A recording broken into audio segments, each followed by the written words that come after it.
আসসালামু আলাইকুম এভরিওয়ান, আশা করি সকলে ভালো আছেন। তো আজকে আপনাদেরকে দেখাবো ওয়ালটন ফ্রিজের কম্প্রেসার না চললে কিভাবে আপনারা চেক করবেন। তো আমি প্রথমে কম্প্রেসারটি মেপে লাইন দিয়ে দেখলাম যে কম্প্রেসারটি চলতেছে না।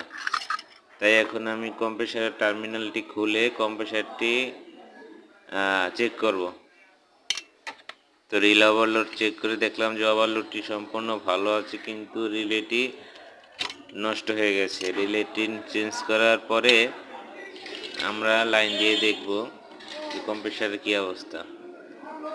তো আমরা এখন রিলেটি চেঞ্জ করে কম্প্রেসারটি লাইন দিয়ে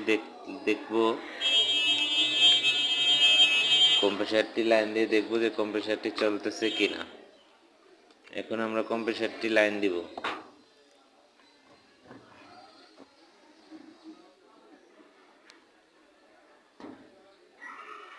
লাইন দিয়ে দেখলাম যে সম্পূর্ণরূপে কম্প্রেসারটি ভালো আছে, এম্পিয়ারও ঠিকঠাক আছে এবং গ্যাস 100% ওকে আছে, হিটিং উঠতেছে।